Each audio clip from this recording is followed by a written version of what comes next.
Hindi ko alam kung ako ba ang ayaw niyang makita ng mga kaibigan niya o kung naiilang siyang makita nila akong kasama niya.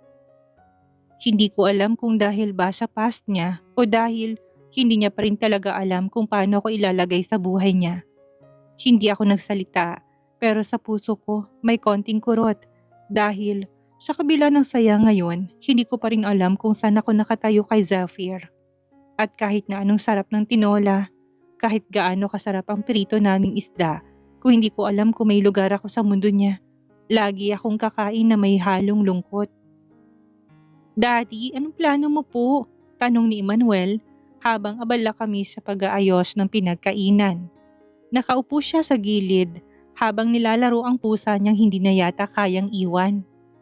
Napatingin ako kay Zephyr. Hinihintay ang sagot niya gaya ni Emmanuel. Bumuntong hindi nga si Zephyr kung malalim at mabigat na parang may gustong sabihin pero iniipit. Mukhang pwede naman pero kailangan ko pa ring pag-isipan. Mahinang sagot niya. Hindi direktang tumingin sa amin. Napakunot ang noo ko. Kanina lang ay ang gaan ng usapan. Puro tawa at masasayang hirit si Zephyr. Pero ngayon, bigla siyang nanahimik. Parang may iniisip na malalim. Parang may bumabagabag. Tumingin siya sa akin, mabilis. Pero sapat para makita kong may bumabakas na pag-aalinlangan sa mga mata niya. Hindi ko alam kung dahil sa yate, sa kaibigan niyang si Drake, o sa akin mismo. O baka sa lahat ng yon. Bigla ako natahimik. Hindi ko maintindihan kung bakit pero para bang nagiba ang ihip ng hangin. Kanina lang ay ang gaan sa loob pero ngayon parang may bumigat. Parang ako lang ang nakakapansin. Si Manuel ay masaya pa rin pero ako'y may ibang nararamdaman. May kirot, may pangambang hindi ko maipaliwanag. Hindi ko alam kung dahil ba sa takot kong mawala ang ganitong saya o dahil sa katotohanang baka panandalian lang ito. Na baka sa isang kisap mata, magbago na naman ang lahat. Kagaya ng mood ni Zephyr. Bigla, hindi inaasahan. Okay lang po daddy, basta isama si Yaya Ariana at si Pusa. Masiglang sambit ni Manuel, tuluyan ng binasag ang katahimikan. Napangiti si Zephyr pero hindi ko na mabasa kung totoo ba yung ngiti niya o pilit lang. At ako, sa gitna ng katahimikan kong yon ay tahimik na nagdasal na sana kahit papano maging totoo ng ganitong sandali. Kahit saglit lang, kahit mahirap intindihin. Habang masayang lahat sa paligid, ang araw ay maliwanag, ang hangin ay presko, at ang mga tawanan ni na Emmanuel ay walang patid. Pakiramdam ko pa rin. Parang may kulang, para bang kahit gaano kaganda ang tanawin sa probinsya, kahit gaano kasarap ang lutong tinola na pinagsaluhan namin, may isa pa ring anino na hindi matanggal sa isipan ko. Alam ko kung ano yon o kung sino. Si Noemi. Alam ko, hindi man sabihin ni Zephyr, iniisip pa rin niyang asawa niya. Lalo pat hindi niya ito kasama ngayon. Hindi ko siya masisisi, asawa niya yon. Pero hindi ko rin may tanggi, may hapdi akong nararamdaman sa dibdib. Hindi selos ko hindi takot. Takot na baka panandalian lang talaga ako sa buhay nila. Na baka pagkatapos ng 2 araw na ito, babalik ulit ang lahat sa dati na ako si Yaya Ariana at siyang boss ko may sariling pamilya. Pero hindi ko hinayaan na manatili sa lungkot ang isip ko. 2 araw lang kami dito. Sayang ko masisira lang dahil sa mga bagay na hindi ko hawak. Kaya ngumiti ako at nagdesisyon na magpakatatag. Zephyr, tawag ko habang inaayos ang pinggan sa harapan ni Emmanuel. Sulitin natin to. 2 araw lang tayo dito. Baka hindi na maulit. Kaya habang nandito tayo, huwag mo munang isipin ng kung ano paman. Magbakasyon tayo. Magpahinga ka. Pati puso mo. Napatingin siya sa akin, saglit. Yung mga mata niya parang nagtataka. Parang gustong magsalita pero pinili na lang na manatiling tahimik. Tumango siya at kahit hindi siya sumagot, sapat na sa akin ang pagtango niyang yon. Tumayo ako at hinimas ang ulo ni Emmanuel. Halika baby, may pupuntahan tayo pagkatapos kumain. May mga alagang kalapati si Tito Ruben. Tito Ruben? Tanong ni Emmanuel habang ngumunguya pa ng kanin. Sino po yun? Kaibigan ng dati kong kakilala. Sagot ko. Pilit pinapagaan ang tono ng boses ko kahit na may bahid ng alaala sa loob ko. Matagal ko na siyang hindi nakita pero sabi niya maraming kalapate sa likod ng bahay nila. Pwede mong makita, hawakan at pakainin. Yay! Tumili agad si Emmanuel sabay talon sa upuan niya. Gusto ko yon! Tara na! Ubusin mo muna yan, sabat ni Zephyr. Kunwari seryosong boses pero may ngiti sa labi. Hindi ka aalis hanggat may natitira pa sa plato mo. Napasimangot si Emmanuel pero kaagad ding napatawa. Okay po, bibilisan ko po. Napatawa na rin ako. Sa likod ng lahat ng iniisip ko, sa kabila ng mga agam-agam at takot, hindi ko maikakailang masaya kung makitang mag-ama sa ganitong simpleng kasiyahan. Ito ang klase ng araw na gusto kong ikahon sa alaala. Tahimik, payapa at punong-puno ng halakhak. Kahit alam kong may kulang, kahit may mga bagay na hindi malinaw. Sa ngayon, sapat na muna yon.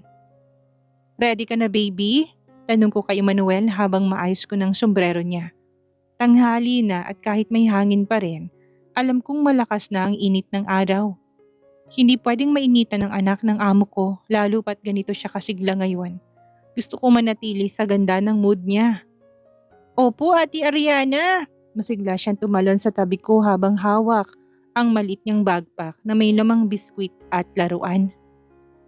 Nilingon ko si Zephyr, nakaupo siya sa may lilim ng puno. Hawak ang tasa ng kape at abalang pinagmamasdan ng paligid ng tila ba, hindi napansin ang balak naming umalis. Parang ayaw niyang sumama o baka nagpapaiwan lang talaga. Nag-alangan ako. Gusto ko sanang yayain siya hindi lang para mas makasama pa siya ni Emmanuel. Kung hindi dahil gusto ko rin siyang makasama pero nahihiya ako. Baka isipin niya ako pang atat. Kaya tumahimik na lang ako at naglakad na papunta sa gate. Daddy! Sigaw bigla ni Emmanuel dahilan para mapalingon kami ni Zephyr. Napahinto ako parang bigla akong kinabahan sa susunod na sasabihin ng bata. Sumama ka na po! Masiglang hirit ni Emmanuel. Para happy family tayo! Napako ako sa kinatatayuan ko. Parang may malamig na hangin na dumaan sa bato ko sa hiya. Happy family? Diyos ko anak, wag ngayon. Hindi ko alam kung matatawa ako matutunaw sa kahihiyan. Nagkatinginan kami ni Zephyr. Ang lalim ng tingin niya parang may gustong basahin sa mukha ko. Pero ako, hindi ko makuha ang gawin kundi ang ibaba ang tingin ko. Ngumiti ng pilit at tuloy ang lakad. Sasama na ako, narinig kong sabi ni Zephyr matapos ang ilang segundo. Hindi niya kami tinawag pero narinig kong yabag niya sa damuhan. Kasunod ang pagbukas ng gate, nilingon ko siya ng palihim. Ang gwapo niya talaga, kahit nakasimpleng t-shirt lang at shorts. Pero hindi lang itsura niyang bumabagabag sa puso ko ngayon. Kung hindi ang presensya niya na unti-unting nakakaapekto sa araw-araw kong damdamin. Pagdating namin kina Ruben, agad kaming sinalubong ng matanda. Aba, Ariana, ang tagal mo ring nawala ah. Sino tong pogi? Kaibigan ko po, sagot ko kaagad. Kahit na alam kong halata sa kilos ni Zephyr na hindi lang basta kaibigan ng tingin ng iba sa amin. Sumigaw si Emmanuel sa tuwa nang makitang mga kalapate sa malawak na kulungan. Ang dami nila, Ate Ariana! Tuwang-tuwa siyang kumakaway sa mga puti at kulay abong kalapati na nagpapahinga sa mga kahoy na patungan. Ngumiti ako habang pinagmamasdan siya. Ito ang dahilan kung bakit gusto kong dalhin siya dito para makita niya ang simpleng ligaya ng probinsya. Ang mga hayop, ang katahimikan, ang mga bagay na hindi na ipapadama ng mansyon o ng gadgets. Tumingin si Manuel sa akin. Ate Ariana, hindi po ba ginagamit ng mga kalapati sa kasal? Napapitlag ako sa tanong niya. Napalingon ako kay Zephyr na nakaupo sa bangko. Pinagmamasdan din kami. Oo, sagot ko ng mahinahon. Pagkasal pinapakawalan sila para raw simbolo ng kalayaan, pagmamahalan at bagong simula. Di kayo po ni Daddy, kapag nagpakasal kayo, magpapakawala din kayo na kalapati? Tanong niya, walang kamalay-malay sa bigat ng mga salita niya. Natahimik ako. Pakiramdam ko, pati ang mga kalapati sa paligid ay natahimik. Hindi ako makasagot. Hindi ko alam kung tatawa ako, tatalikod, o kukutsarain ang bibig ni Emmanuel. Napatingin ako kay Zephyr. Tahimik lang siya pero alam kong naririnig niya yon. Hindi ko mabasa kung anong iniisip niya pero ang bigat ng tingin niya. Hindi siya natawa, hindi siya tumanggi, pero hindi rin siya umimik. Bagong simula, isang malalim na buntong hininga ang lumabas sa dibdib ko. Kasi alam kong kahit masarap pakinggan, malayo pang bagay na yon sa amin. Pero kahit papano sa piling ni Emmanuel, sa simpleng lugar na ito kahit isang araw lang, pwede naming lokohin ang sarili namin na kahit sandali parang tunay na pamilya kami. Mabagal ang mga hakbang namin pauwi. Walking distance lang naman ang bahay ni Mama mula kina Ruben. Pero sa bawat yapak na ginagawa namin sa lupang dinaraanan, pakiramdam ko, unti-unting bumibigat ang dibdib ko. Hawak-hawak ni Emmanuel ang maliit na hawla kung saan nandoon ang isa sa mga kalapati. Aalagaan ko siya, Ate Ariana, sabi niya, punong-puno ng tuwa at pag-aalagang tinig. Papangalanan ko siyang Snow. Napangiti ako kahit na may kirot sa ngiti kong iyon. Bakit Snow? Tanong ko habang pinagmamasdan ng inosente niyang muka na tila ba walang anumang iniisip kundi ang saya sa pagkakaroon ng alaga. Kasi puputi siya. Tapos para siya yung kasama ko kapag malungkot ako sa Maynila, sagot niya. Habang nakatingin sa kalapate na tahimik na nakadapo sa maliit na patungan sa loob ng hawla. Kung sakaling hindi ko po kayo makita agad, nandito po siya para po kung may kasama pa rin. Hindi ko alam kung anong sasabihin. Gusto kong yakapin si Manuel ng mahigpit. Gusto kong sabihin na lagi niya ako makikita, na kahit saan pa kami mapadpad, hindi ko siya iiwan. Pero hindi yon totoo dahil pagbalik namin sa Maynila, babalik rin kami sa katotohanan. Ako si Ariana, ang yaya niya. At ang dahilan kung bakit ako kasama sa kanilang mag-ama ay dahil bayad ako para alagaan siya. Napatingin ako kay Zephyr na tahimik lang sa gilid. Kasabay namin naglalakad, nakasalampak sa balikat niyang tuwalya at hawak niya isang plastik ng prutas na ibinigay ni Mang Ruben kanina. Tahimik siya, hindi tulad kanina sa bahay ni na Mang Ruben na panay ang kwento at patawa. Ngayon parang may bumalik sa harang ng pagitan naming dalawa. Bumalik kami sa realidad. Sa Maynila, may asawang naghihintay sa kanya. Si Ma'am Noemi, ang totoong asawa, ang totoong pamilya.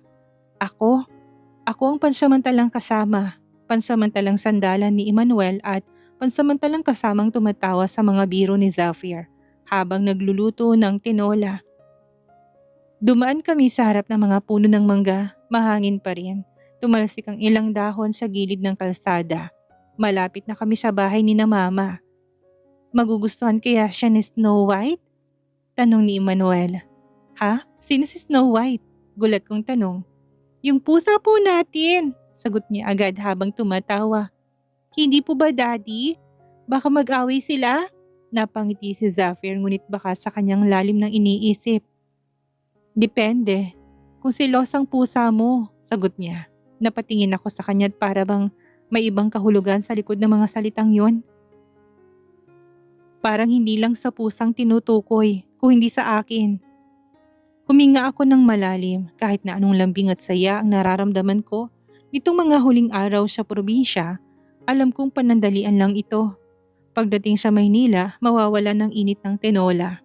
Mawawalang amoy ng sariwang hangin. Mawawalang mga ngiting walang halong obligasyon. Dahil sa Maynila, ako ay si Yaya Ariana lang. Tumingala ako, kita na namin ang bubungan ng bahay ni Mama. Biglang bumilis ang tibok ng puso ko. Gusto kong huminto. Gusto kong bumalik sa bahay ni na Ruben. Gusto kong sabihin kay Emmanuel na dito na lang kami, na huwag na kaming bumalik sa Maynila. Pero hindi pwedeng itigil ang orasan. Ang 2.5 araw ay matatapos na. At kasama doon ang mga pangarap kong huwag sanang tumigil pero kailangang itago sa puso. Malapit na tayo. Bulong ni Zephyr sa tabi ko, tangulang ang naisagot ko. Pero sa loob ko napakaingin ng damdaming gusto sanang sumigaw. Sana hindi na tayo bumalik. Pagbaba pa lang ng sasakyan ay naramdaman ko na kaagad ng lamig na simoy ng hangin sa Maynila. Hindi dahil sa panahon, kundi dahil sa tensyon na unti-unting bumabalot sa paligid. Nasa tapat kami ng malaking mansyon ng mga madrigal. Tahimik si Zephyr habang binubuksan ng gate gamit ang remote. Tahimik rin si Emmanuel. Hawak-hawak pa rin ang hawla ng kalapati niyang si Snow. Tila ayaw pa talagang iwan ng alaala ng probinsya. Ako naman, tahimik lang din. Tahimik pero alerto. Dahil simula pa lang nang bumaba kami sa airport, ramdam ko ng pagbabago sa aura ni Zephyr. May kakaibang lungkot, galit at pagod sa mga mata niya na parang bumalik siya sa isang mundo na ayaw na niyang balikan. At yun nga ang napatunayan ko nang tuluyan na naming marating ang loob ng mansyon. Nandun siya, isang babaeng kagalang-galang ang postura, nakatayo sa paanan ng hagdanan. Maayos ang ayos ng buhok, may suot na mamahaling pearl necklace at isang matalim na tingin na kaagad bumungad kay Zephyr. At saka sa akin. Zephyr! Isang malamig ngunit may otoridad na tinig. Hindi ito tanong, isa itong pagtawag na may halong galit at pagdidikta. Agad kong tinungo si Emmanuel at kinarga si Snow sa hawla. Kunwaring abala ko sa anak niya pero sa gilid ng mga mata ko, nakita kong paano nagdilim ang ekspresyon ni Zephyr. Tumitig siya sa babae. Mom, matipid niyang sabi. Mom, so siya si Mrs. Esmeralda Madrigal, ang ina ni Zephyr, ang lola ni Emmanuel, at ang matagal nang nababalitang mataray at may kontrol sa buhay ng anak niya. Bumuntong hininga ako dahil sa kuryosidad. Palagay ko hindi niya ako gusto. Hindi mo man lang ako tinawagan. Hindi mo sinabi kung nasaan ka at ang mas nakakagulat. Naglakad siya palapit, ang mga hakbang niya ay parang dagungdong sa sahig. Kasama mo pa pala ang bagong yaya ng anak mo. Kayong dalawa lang? Sa probinsya. Bakasyon? Hindi ako makakibo. Gusto kong magpaliwanag, gusto kong magsalita. Pero hindi ko alam kung anong karapatan ang meron ako sa harap ng babaeng ito. Isa lang akong empleyado. At kung totoo ang lahat ng naririnig ko, nagsumbong si Ma'am Noemi sa kanya. Kaya siya narito. Kaya bigla siyang lumitaw. Ma'am, not now. Mahinang sagot ni Zephyr, nanginginig ang panga. Pagod pa kami, huwag mo kong simulan. Sinimulan mo na, Zephyr, tugon ng ginang. Umalis ang asawa mo patungong Amerika. Umiiyak siya habang kausap ako sa telepono. At bakit? Dahil iniwan mo siya dito habang sumasama ka sa yayang bago. Napakuyom ang kamao ni Zephyr. Kitang-kita kong pagpipigil niya. At ako, gusto kong maglaho sa lupa. Gusto kong tumakbo palabas ng gate, ibalik ang sarili sa payapang probinsya kung saan wala akong kailangang harapin na ganitong klase ng iskandalo.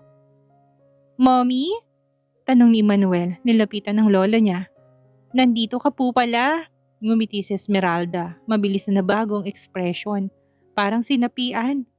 Emmanuel, apo ko, bulong niya habang niyayakap ang bata. Hindi ko alam kung ano ang mas masakit, yung sinasadyang isnabin ako bilang wala lang, o yung makita kong muli ang banggaan ng dalawang mundo, ang mundo ng mayayaman na puno ng kontrol at ang mundo ko na pilit lang umaagapay. Pagtingin ko kay Zephyr, nakatingin na rin siya sa akin. Hindi ko mabasang titig niya, galit ba, pagod, nahihirapan. Pero sigurado ako, ang pagbabalik namin sa Maynila ay pagbabalik din sa realidad. At ako, si Ariana, ay hindi lang basta yaya, kung hindi taglay din ang bigat ng mga matang mapanghusga, ng mga relasyong sirang-sira at ng damdaming hindi ko dapat maramdaman lalo na para sa ama ng batang inaalagaan ko. Nakatayo lang ako sa gilid ng hallway, sa tapat ng sala kung saan nakaupo ang maglola. Tahimik ako naghihintay habang pinapanood ko si Emmanuel na masiglang nakikipagkwentuhan sa lola niya. Gusto ko sanang lapitan ng bata. Gusto ko sanang kunin siya at sabihing magpapahinga na kami. Pero alam ko namang hindi pa tapos ang dapat tapusin. Nakita kong may sinabi si Mommy Esmeralda kay Emmanuel at sumunod naman agad ang bata. Tumayo ito, tumakbo papunta sa akin at sabay ngiti. Yaya, aakyat na daw po ako. Good night! Masigla niyang paalam sabay yakap sa bewang ko. Good night din, bunso. Aalagaan mo si Snow, ha? Pilit akong ngumiti. Tumango siya at saka tumakbo paakyat. Ilang segundo lang ang lumipas, bumalik sa akin ang tingin ni Senyora Esmeralda. At ngayon ako nang susunod niyang target. Ariana. Mahinahon ng tono pero may kasamang tadyang nagpagmamando. Parang bawat pagbigkas ng pangalan ko ay may kasamang babala. Dahan-dahan ako lumapit sa kanya, parang may sariling buhay ang mga paa ko at umupo sa inilaan niyang upuan sa harap niya. Tahimik ang paligid. Walang maririnig kundi ang tik-tak ng wall clock sa itaas ng hagdan at ang mahinang ugong ng aircon. Pero sa loob-loob ko, parang may kulog na paparating. Bago ang lahat, panimula niya habang nilalagay ang kanyang tasa ng tsaa sa maliit na mesa. Gusto kong linawin ng ilang bagay, Ariana.